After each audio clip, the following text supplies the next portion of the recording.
بسم اللہ الرحمن الرحیم اللہم صلی علی محمد و آلہ و اطرتہ بعدد کل معلوم لک۔ رب کائنات اپنے روزہ دار بندے سے بڑا پیار کرتا ہے۔ روزہ دار بندے سے رب کائنات بڑی محبت کا اظہار فرماتا ہے، جس کا اندازہ آپ اس حدیث پاک سے لگا سکتے ہیں۔ کوئی بھی دنیا میں شخص لے لیں، رشتہ داریوں میں سب سے زیادہ قریبی رشتہ دار اولاد کے لیے ماں باپ ہوتے ہیں اور ماں باپ کے لیے اولاد ہوتی ہے۔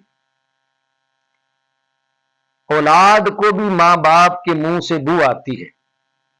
اگر وہ مسواک نہ کریں، صفائی نہ کریں، اور ماں باپ کو اپنے اولاد کی منہ سے جو بو آتی ہے ماں باپ بھی محسوس کرتے ہیں، ان کو بھی کراہت ہوتی ہے، نفرت ہوتی ہے اس عمل سے۔ لیکن رب اپنے بندے سے کتنا پیار کرتا ہے، 100 ماؤں سے زیادہ پیار کرنے والا رب کتنا کریم اور شفیق ہے، وہ روزہ دار سے اتنی محبت کا اظہار فرما رہا ہے۔ کوئی بندہ دنیا میں یہ اعلان نہیں کر سکتا جو رب نے اعلان کیا۔ رب فرماتا ہے کہ تاجدار کائنات سرور انبیاء صلی اللہ علیہ وسلم نے فرمایا، روزہ دار کے منہ کی بو اللہ تبارک و تعالی کو مشک سے زیادہ خوشبودار اور پسندیدہ ہوتی ہے۔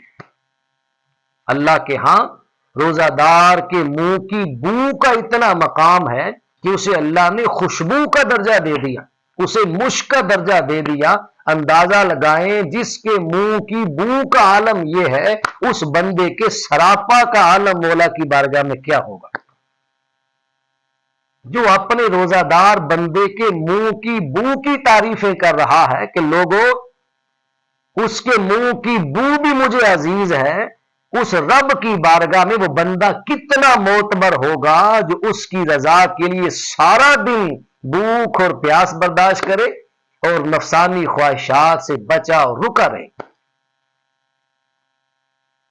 روزہ دار کے منہ کی بو اللہ رب العزت کی بارگاہ میں مشک سے زیادہ پسندیدہ اور خوشبودار ہے۔ اس بات کی علماء کرام نے متعدد تشریحات فرمائی ہیں۔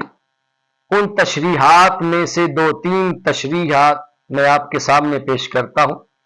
پہلی تشریح اس کی یہ ہو سکتی ہے کہ رب کائنات روزہ دار کو آخرت کے دن جزا عطا فرمائے گا۔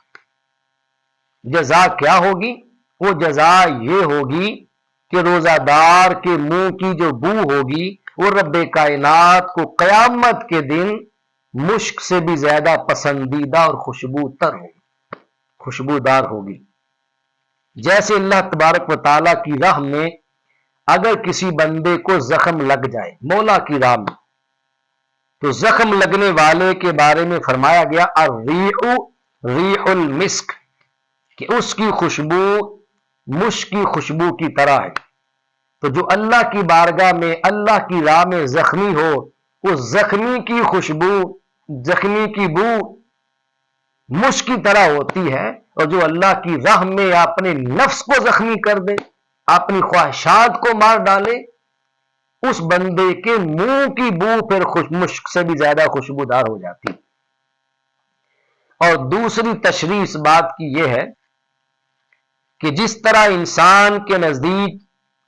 مشک کی خوشبو پسندیدہ ہوتی ہے،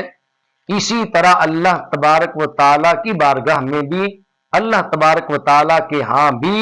روزہ دار کے منہ کی بو خوشبو سے زیادہ اور مشک سے زیادہ خوشبودار ہوتی ہے۔ تیسری تشریح اس بات کی علماء کرام نے یہ فرمائی ہے کہ عبادت کے موقع پر جب بندہ مشک کی خوشبو کو استعمال کرتا ہے تو رب کائنات عبادت میں مشک کی خوشبو استعمال کرنے والے بندے کو پسند فرماتا ہے، اور اس عبادت سے اور اس خوشبو والے عمل سے رب خوش ہوتا ہے۔ تو جیسے عبادت میں مشک کی خوشبو استعمال کرنے والے سے رب راضی اور خوش ہوتا ہے، ویسے ہی رب کائنات اپنے روزہ دار بندے سے بھی اتنا راضی اور اتنا خوش ہوتا ہے کہ رب کائنات پھر اس کے منہ کی بو کو یہ درجہ عطا فرما دیتا ہے کہ وہ رب کے ہاں مشک سے بھی زیادہ خوشبو تر ہو جاتی ہے۔ اور چوتھی تشریح اس بات کی یہ کی گئی ہے کہ فرشتوں کو خوشبو سے راحت ملتی ہے، فرشتوں کو خوشبو سے راحت ملتی ہے۔ تو جیسے فرشتوں کو خوشبو سے راحت ملتی ہے، اسی طرح جب روزہ دار اپنے مولا کی بارگاہ میں سارا دن بھوک اور پیاس برداشت کر کے عمل زوجیت سے اپنے آپ کو محفوظ رکھ کے نفسانی خواہشات سے اپنے آپ کو بچا کر رب کے حضور صائم اور روزہ دار بنتا ہے، تو رب کائنات کی بارگاہ میں اس روزہ دار کے منہ کی خوشبو جو ہے وہ مشک سے بھی زیادہ خوشبو تر ہو جاتی ہے۔ وہ پھر وہاں فرشتوں کا نزول ہوتا ہے، کیوں کہ فرشتے خوشبو کو پسند فرماتے ہیں۔ اور پانچویں تشریح اس بات کی یہ بھی ہو سکتی ہے کہ عام لوگوں کے ذہن میں یہ بات آتی ہے، یہ کیسے ہو سکتا ہے کہ روزہ دار کے منہ سے جو بو آئے وہ خوشبو سے زیادہ اچھی اور پسندیدہ ہو جائے؟ تو یاد رکھیں یہ رب کا فرمان ہے،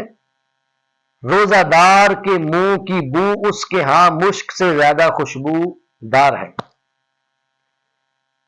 وہ روزہ دار کے منہ کی بو کو یہ درجہ دے دیتا ہے کہ اس کے منہ کی بو کو وہ بو نہیں رہنے دیتا، روزہ دار کے منہ کی بو کو وہ خوشبو بنا دیتا ہے۔ تو جس روزہ دار کے منہ کی بو کو رب کائنات کی بارگاہ میں خوشبو کا درجہ بلکہ خوشبو سے بھی زیادہ درجہ مل رہا ہے، اس بندے کی ذات کو، اس کے سراپا کو مولا کی بارگاہ میں کیا درجہ ملے گا یہ رب جانے یا رب کا وہ بندہ جانے،